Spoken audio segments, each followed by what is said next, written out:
Recording has been started. Good morning, everyone, our viewers in United States, and good evening to our viewers in India. We are here once again on a Saturday morning in US for yet another session of distinguished lecture series of the Council for Strategic Affairs. And we have a very important topic to share today. And we will be discussing Belt and Road Initiative Global Security Implications. Our guest speaker today is Professor and Dean Dr. Manish.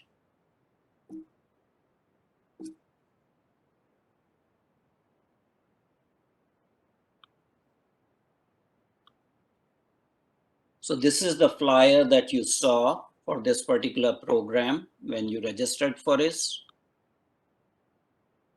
That's the flag of India, just to symbolize that Professor Manish is residing in India.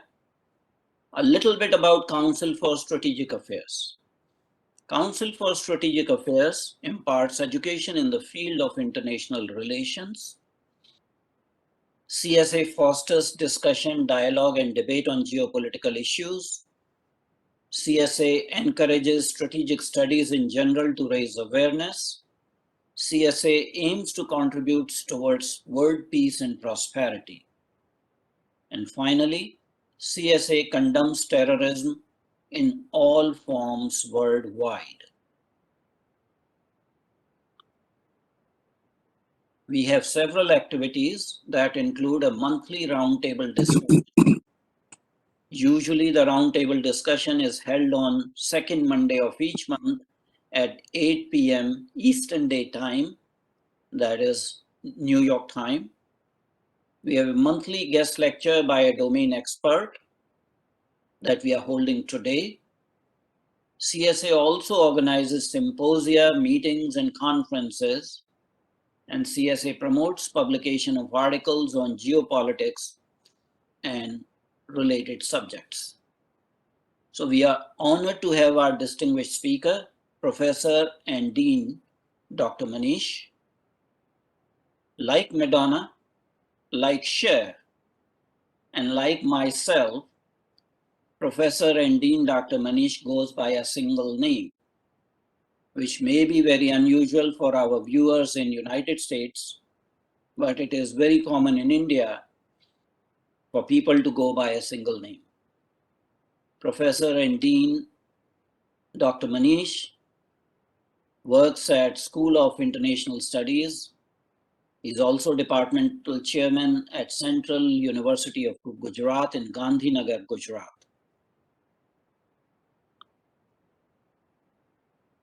So you might have seen this picture on the internet about our distinguished speaker. As I said that he is professor and dean at School of International Studies at Central University of Gujarat. He has earlier served as associate fellow with Manohar Parrikar Institute of Defense Studies and Analysis. It used to be known as IDSA in the past.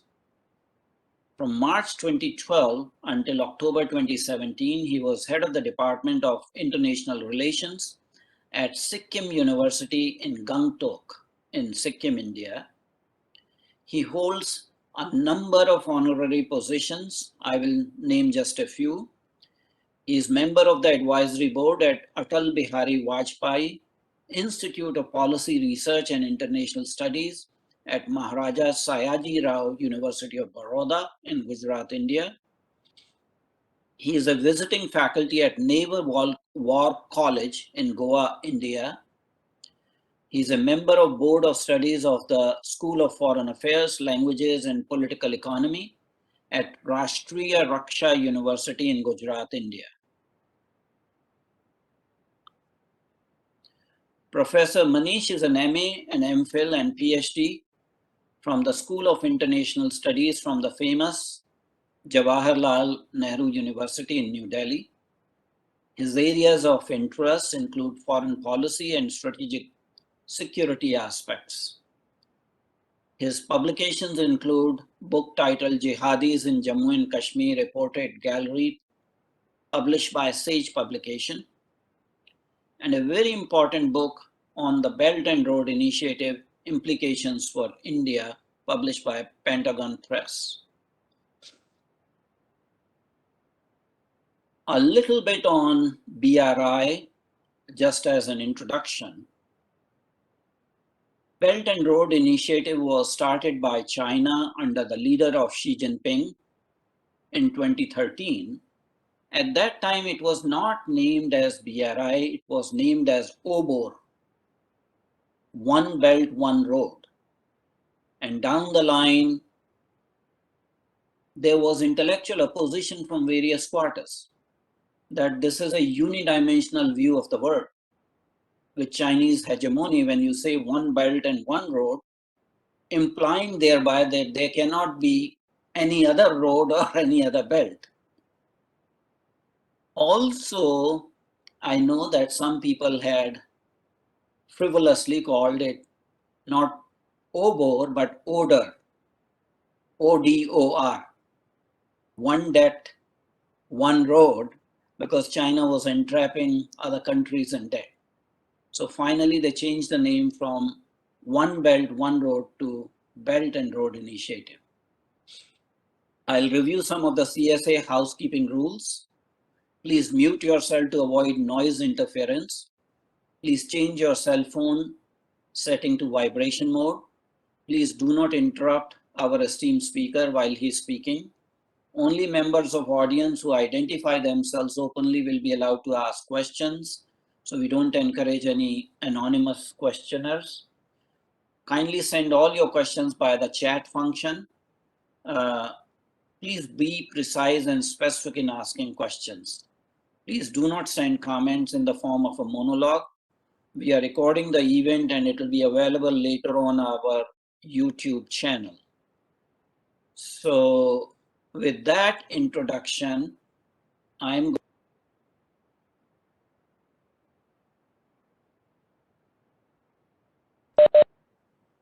Adityanji, we lost your voice.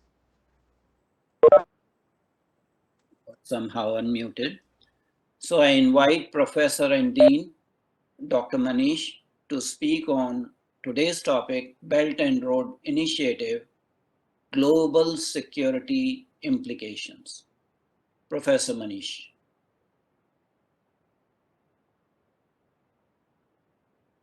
Sir, you are unmuted. You are muted. Kindly unmute yourself.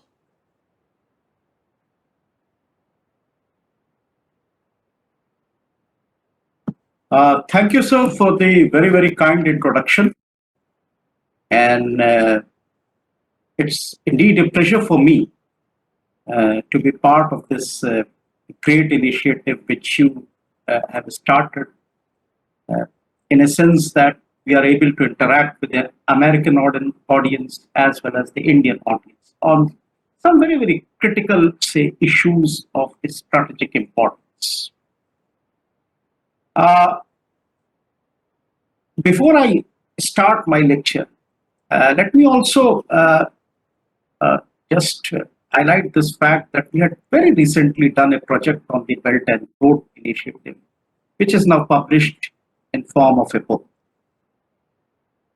Now, this is a project wherein we thought that possibly all the aspects of the Belt and Road could be brought in a very single, say, book, but at the same time, we also made a very conscious attempt to dig into the literature, which was primarily a Chinese. We had a team. I am not basically a language expert, but we had a team wherein we have had, say, scholars who were well versed with the Chinese language and they were able to translate it. And that integration also has been done as part of this volume which we have published. Now, as we all know, China's rise to a great power status perhaps remains one of the most debated themes of the 21st century. This process was unleashed by 40 years of unrelenting reform and opening up, which has surely catapulted China at a center stage of what we call the global arena, where China is actively participating in the formation of what is thought to be a global order best reflected through the Belt and Road Initiative, what is called now the BRI. So the BRI is by far China's largest cross-regional initiative in the world. It runs through Asia, Europe, and Africa, connecting the world's most economically active region of East Asia with the most developed parts of Europe, and in between, sweeping through the vast hinterlands of West Asia, North Africa, Central Asia, South Asia, and then stretching all the way to encompass Latin America and South America in its scope. So this is the scope of what you call the Belt and Road. Now, symbolizing its larger acceptability, if nothing much, China has signed 205 BRI cooperation documents with 140 countries and 30 international organizations as on January 2020. The initiative is also a giant of initiatives whereby China has already invested about 755 billion US dollars in BRI countries between 2015 and June 2020, thereby becoming the second largest investing country in the world in the process. BRI investments span across various sectors: energy, transport, real estate, metals, agriculture, chemicals, finance, health, entertainment, logistics, and many more. And domestically, the BRI has been enshrined into the CPC Constitution following the 19th CPC National Congress in November 2017 as Xi Jinping's pet project and China's top-level cooperation initiative. And therefore, undoubtedly, BRI is the most ambitious of the Chinese projects launched till date. And obviously, it will have far-reaching global ramifications, and China is heavily invested in it. So, this is basically the magnitude and scope of what you call the Belt and Road. Therefore, the need to understand BRI cannot be overemphasized. And any attempt to comprehend the BRI can't be fruitful without first taking into account the fluid nature of the idea. What I'll try to do during my lecture is that I'll try to ponder upon how Chinese have been thinking about the Belt and Road Initiative. From the elite perception, from the debates and discourses, and the Chinese worldview as to how they perceive the world at large.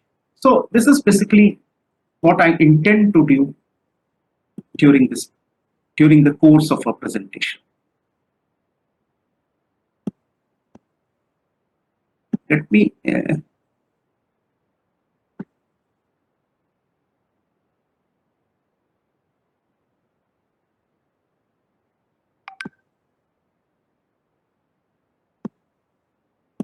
let me just see if the slides.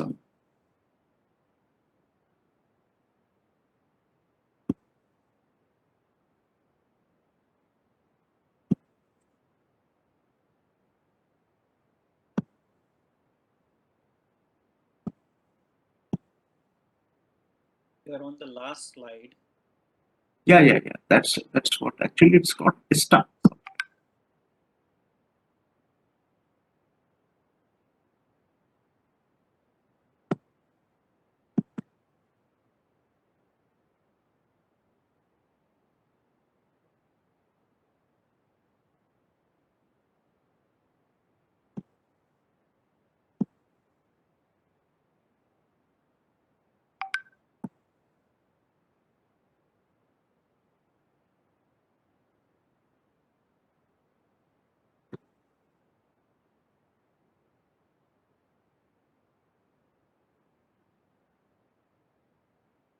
If you close your presentation, I will share your presentation from my laptop.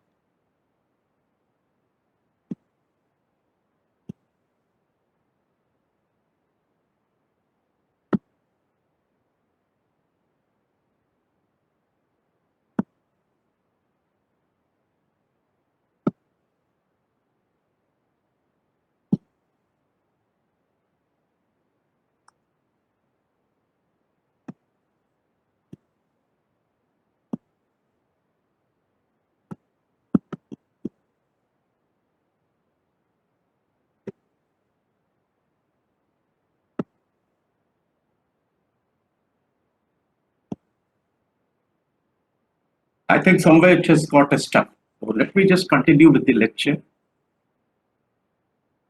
Will that be okay? That'll be fine. I'm trying to share my screen. So let's see whether I'm able to do that.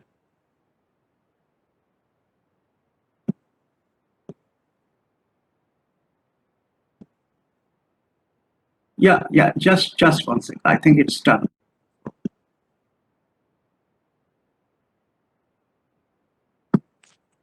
Yeah.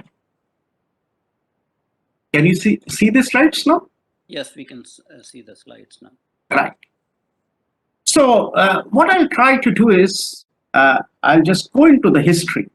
Uh, uh, and what I have done is I have tried to divide this entire lecture into these following sections. I've just gone into the debate of Silk Road, historic versus neo-logistic, the Chinese thinking on whether it's a civilizational state or a nation state, the Chinese grand strategic discourse, land power versus the maritime power, the BRI and China's grand strategy, the global strategic issues and its consequences. So that's how I've tried to say structure this whole presentation. Now, as I said, the need to understand the BRI cannot be overemphasized, and any attempt to comprehend the BRI can't be fruitful without first taking into account the very fluid nature of the. The very fact that duality of land and water, reflected through the overland Silk Road economic belt and the 21st century maritime Silk Road, lies at the core of BRI, makes it resemble the fluid duality inherent in the Chinese thinking of what they call the yin yang. Now, this is unprecedented and unique combination of the land elements with that of the water in a very inseparable manner, which is rooted in China's desire to develop as both a land and a maritime power. This is something which is important because China today wants to develop both as a land and a maritime, and to ensure its long-term growth in an ever-evolving global scenario. Now, on the other hand of the spectrum, the BRI and its corresponding endeavor of building a community of common destiny, and this is the normative proposition, and I'll come to it in detail subsequently. The community of common destiny appears quite ingenious when seen in terms of China's requirement as a nation state and based on its own imagining as a civilization. So, I mean, uh, this is a dichotomy, this is a debate which is going on within China. As a nation state, China continues to exist in an anarchic Hobbesian world and urgently needs a grand strategy to explicate its rise and for ensuring its future. And what we can see today, more than 40 years of reform and opening up, China's rise to a global power status, 2021 Fortune 500 list, more Chinese companies, roughly 135,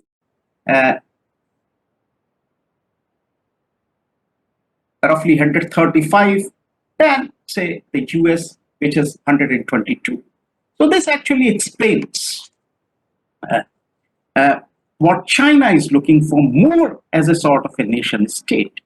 But at the same time, there is a requirement of a normative set of values which are applicable beyond the limitations of space and time, which are desirable as what we call the civilizational state, having huge population, large territory, long history, rich philosophy, unique political culture, and obviously a booming economy. Therefore, the overview of the idea of Silk Road and its relationship with BRI, China's self-perception as a civilizational state, and the need and search for a grand strategy as a rising power can prove helpful in understanding the nature of what BRI is all about. And obviously, you have the Chinese President Xi Jinping, who could prove helpful in understanding his genesis at a particular point. So the idea of a Silk Road. The term Silk Road actually never existed in the long tradition of imperial histories of China. But the neologism of Silk Road became intrinsically tied up with the Han Dynasty due to the account of Han annals. Han Dynasty so thoroughly established what came to be considered as the Chinese culture. Before the term Silk Road was rediscovered in China in 1970, it had very, very limited circulation with its renditions like Silu, often appearing in quotation marks or so-called Silk Roads.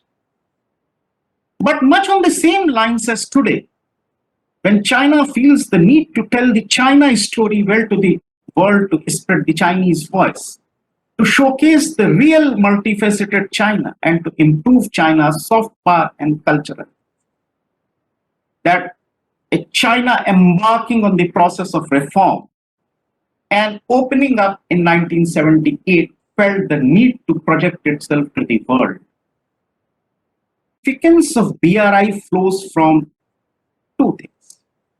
First, from the Chinese leadership's recognition of various domestic problems of industrial overcapacity, corruption, widening gap between rich and poor, regional imbalances. Now, these are domestic issues in China. Slowing economic growth and the anxiety that these domestic troubles might combine with the foreign factors to affect the stability of the ruling communist regime, as has happened in various occasions in Chinese history, when foreign powers like Mongols and Manchus have taken advantage of the domestic unrest. The second, from the lessons which were gleaned from the historical processes of the rise and fall of great powers, that the fate of late developing powers like China could either be to break the seas and complete their rise or to be strangled by a hegemon. Obviously, breaking the seas to rise continuously would be the preferred choice, for any late developing power. And hence, though the official pronouncements of the Chinese government never identifies BRI as China's grand strategy, many scholars, the Chinese scholars, the deputy director of the National Institute of International Strategy of the Chinese Academy of Social Sciences, puts it that it does not mean the promotion and implementation of BRI does not conform to the basic strategic theories and law. Therefore, there is a grand thinking within China that BRI should be promoted and projected as China's grand strategy. As we all know, BRI seems to fulfill all these preconditions and requirements to qualify as a grand strategy. It finds its genesis in the need to further China's economic growth by finding new avenues for its industrial overcapacity and technical know-how, by creating alternative routes and avenues of importing energy resources, suggesting the creation of a comprehensive environment for development far advanced than a free trade zone or any other multilateral trading arrangement, strengthening people-to-people exchanges, immense goodwill for brand China. BRI not only offers the best protection of China's interest, but it also enabled them to be global. Now, please understand, BRI is also honeycombed with China's domestic policies of development of Western regions and going out of the strategy of its industries and investments. This is also one of the objectives.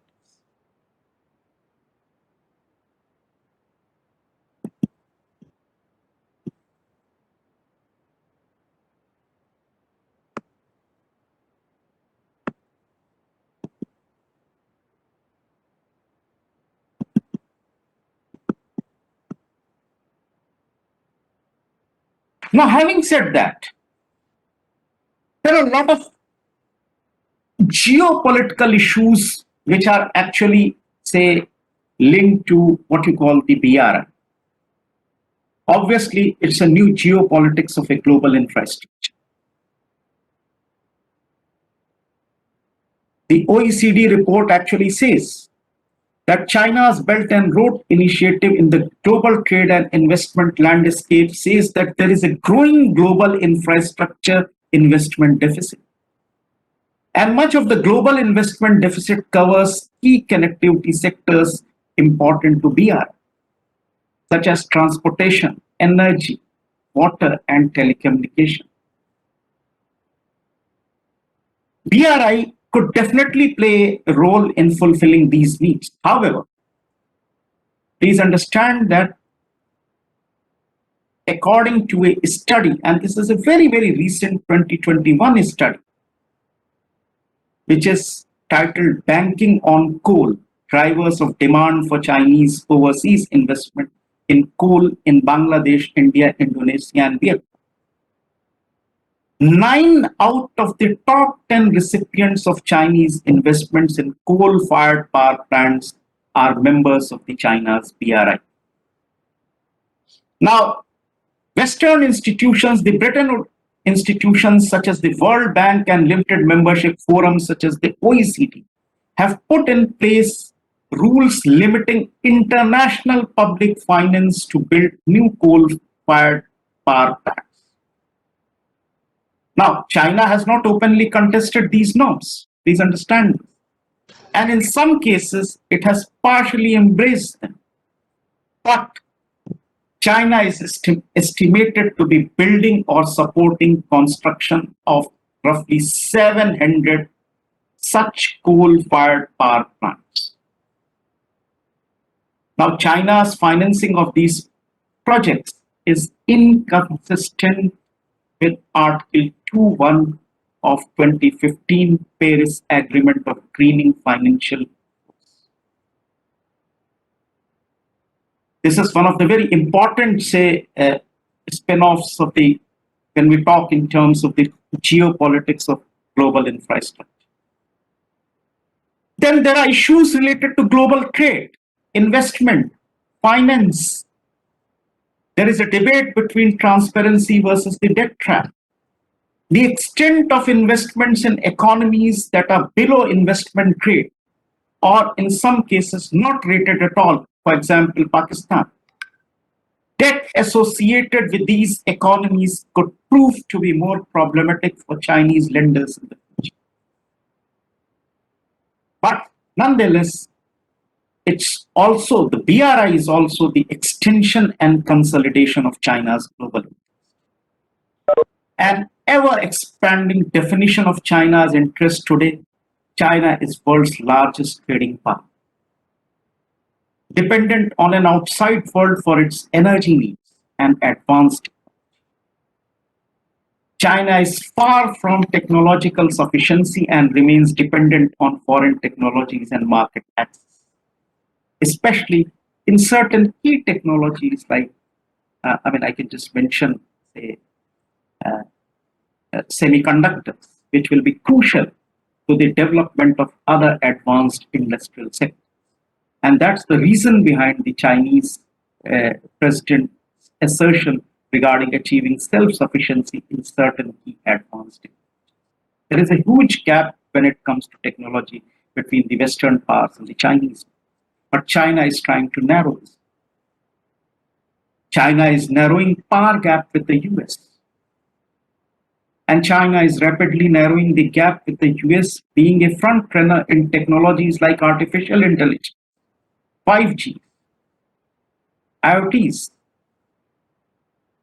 And China has completed its Pai-Tao navigation satellite system, the BDS system, and is the third country to independently send humans into space and have concrete plans to build a space. Now, these are some of the issues which actually flows from the BRI. There are consequences for the rest of the world, for China as well. Now, as we all know, the global politics is changing, so is China's approach to Russia, North Korea, Iran, vis-a-vis the US. China is trying to invest heavily in Afghanistan. And please understand, the China-Pakistan economic corridor, which connects the Xinjiang province to the Gwadar port in Pakistan deep down. China is wanting to extend the CPEC into Afghanistan because it wants Pakistan and its intelligence agencies to deal with Taliban, while the minerals which are, say, critical for China's development of space programs, in critical technologies, semiconductors are something which possibly China can mine in. The hard power domain, the maritime domain, the outer space domain, the big digital BRI, the reorganization and modernization of PLA are very much part of China's grand strategy. Many of them flow from what China has envisaged as the Belt and Road, BRI. Now, as a supreme commander of PLA, Xi Jinping has time and again emphasized the need for transforming China's armed forces into a world-class military that is ready to fight and win wars.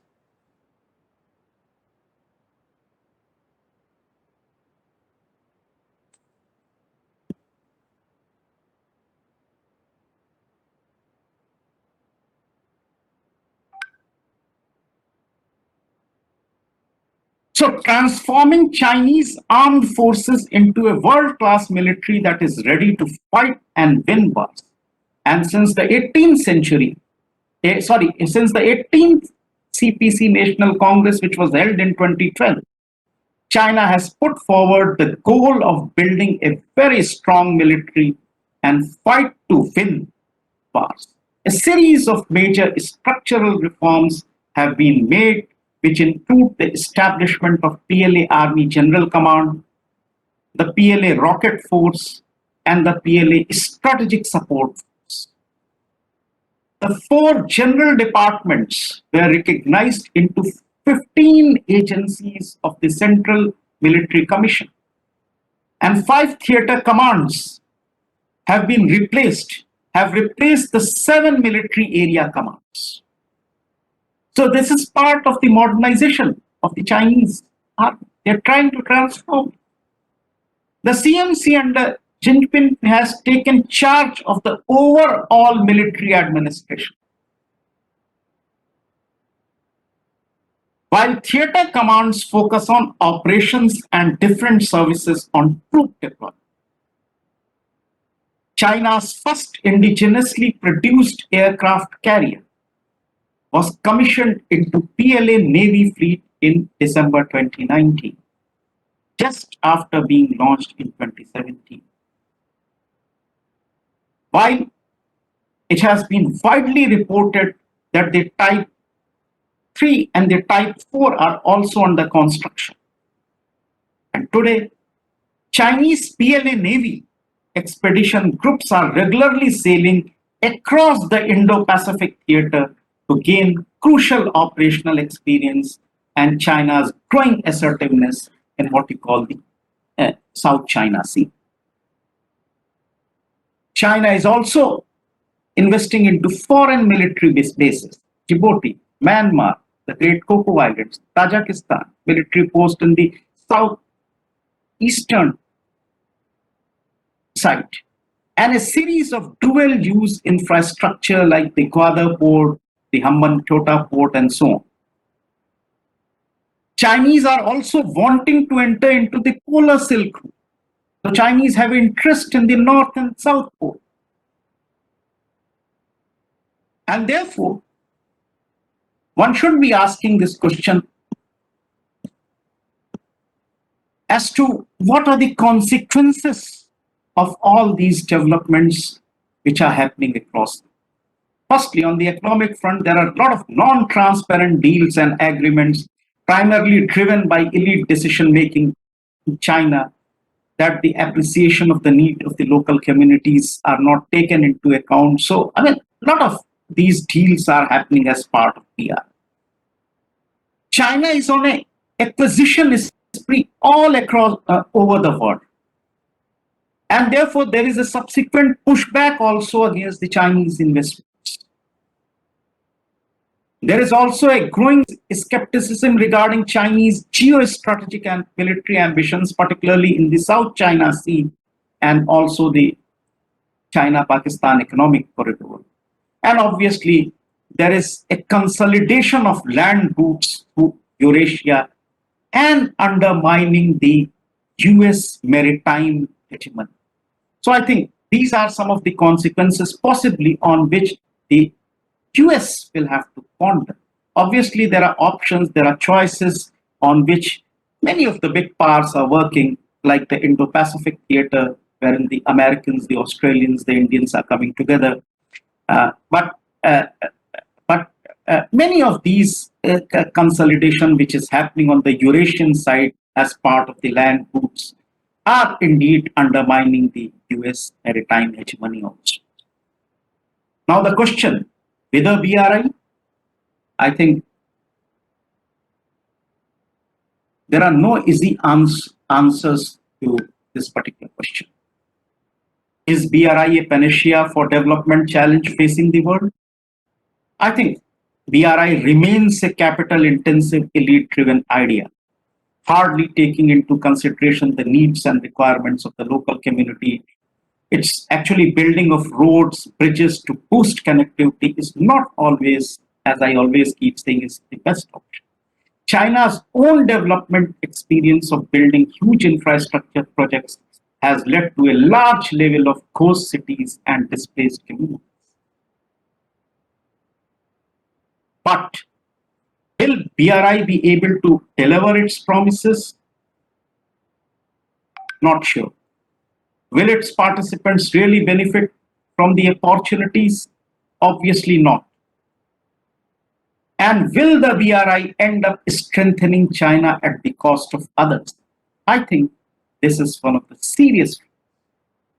I mean,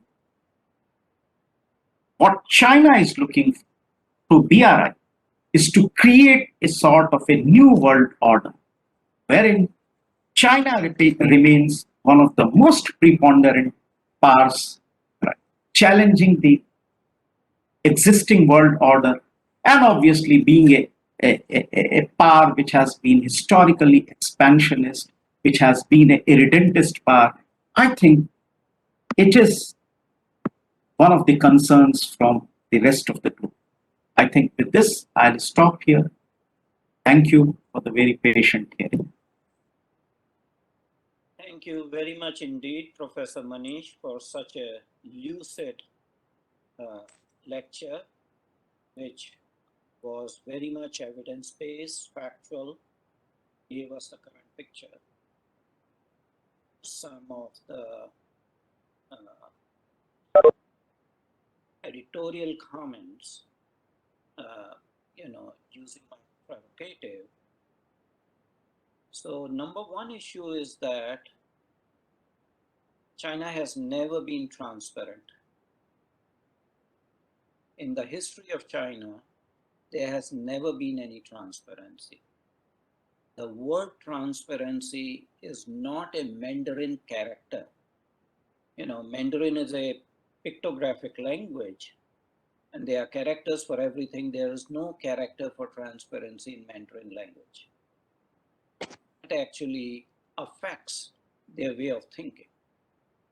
Deny everything to your face while they are doing contrary, and everyone knows that. So Chinese denial about BRI being grand strategy should not be taken at its face value. They had denied, everything from, building islands in South China Sea or West Philippine Sea. They initially said that they will not be militarized, but they got militarized. Xi Jinping just told President Biden that China has not taken a single inch of land from any other country, which is again not true.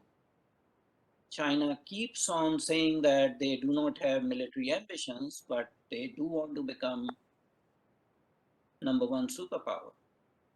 So Chinese denial should not be taken at its face value.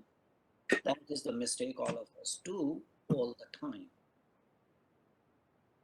I think there was a slip up by Xi Jinping at one point in time when there was concept of Chinese dream enunciated.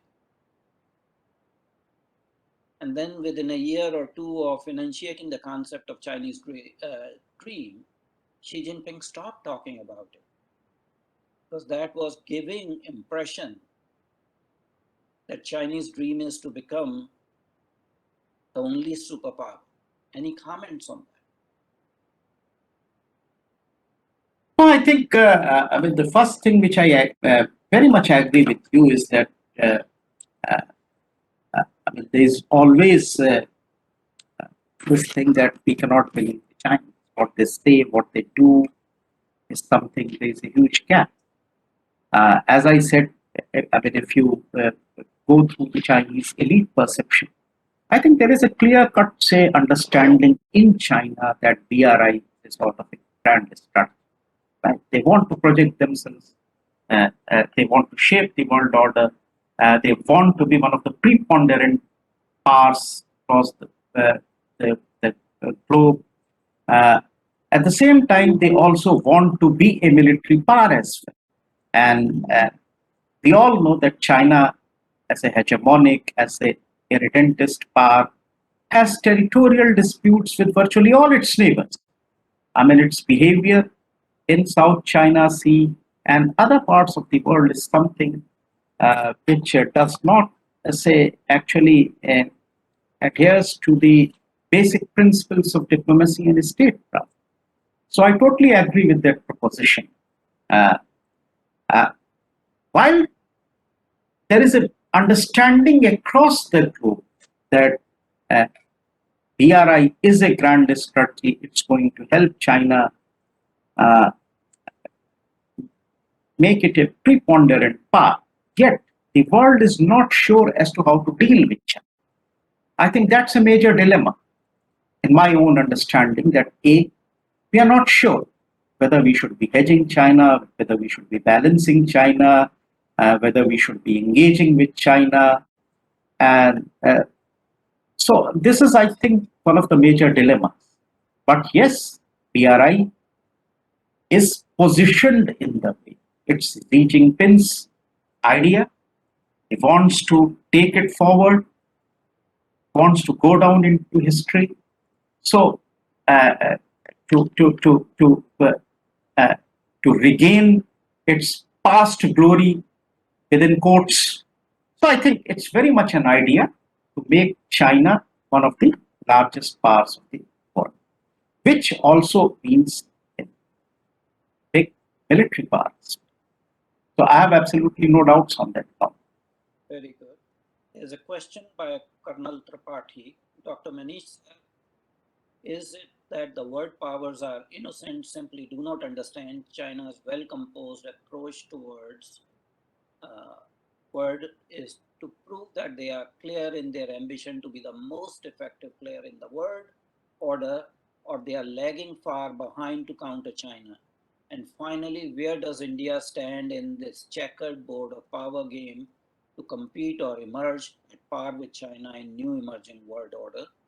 And that's a question from Colonel Tripathi.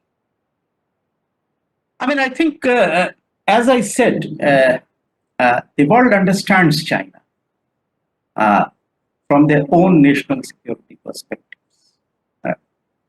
Uh, the Americans also understand, so do we understand China. But as I said, we are unable to be clear on how to deal with China. In fact, let me take our own example. I mean, we are not sure whether we want to head China or to balance China, whether we want to be part of Indo-Pacific to countervail the Chinese growing influence in the maritime domain. So I think these are dilemmas. But yes, my own sense is that the world will have to necessarily come together and build up capacities, including military capacities, if we have to balance the growing Chinese military influence. Otherwise, as I see, as I go into Chinese history, read it more and more, I think China has been historically, civilizationally, a redentist power. And I think this is something which we all should be clear in our minds. So I am of a opinion that we need to build our military capacities. Uh, if not use of force, but capacities need to be built uh, independently, also along with other parts of the region uh, to countervail the rising. I think that was an excellent answer to this question, and I think everyone would agree with your answer. There is no other question in the chat function, so I'll ask you the last question. Right.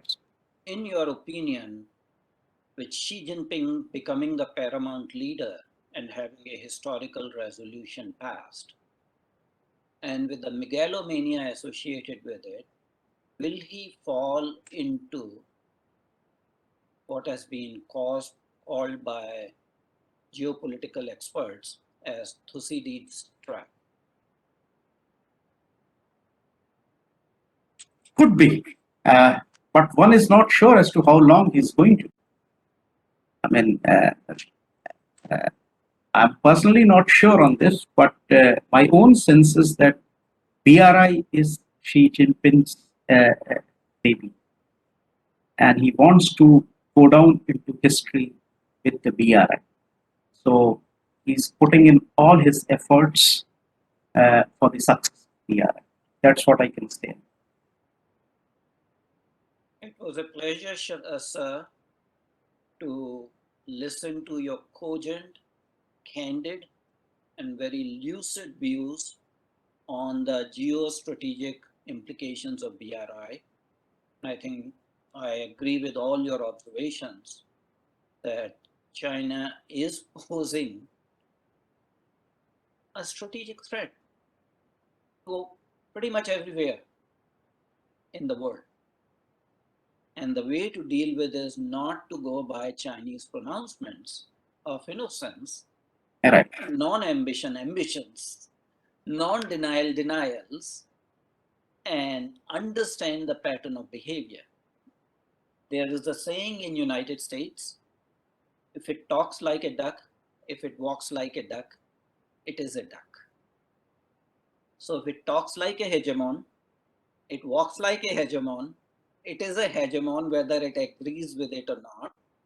And that should be the message to the entire world, that China is a rising hegemon and wants to be the one hyperpower, not just superpower. So China has to be engaged as well as contained at the same time. And with those observations, I will end this presentation. We hope to have you more often in our forum, both in the lecture series as well as in roundtable discussions. I'm indeed very honored to have you in this forum, and it certainly will not be the, it is the first time, but it will certainly not be the last time. So my thanks to you, Professor Manish, and we wish you good luck in your, rising academic career at such a young age. Thanks a lot. Namaste. Thank you, sir. So kind of you. Thank you.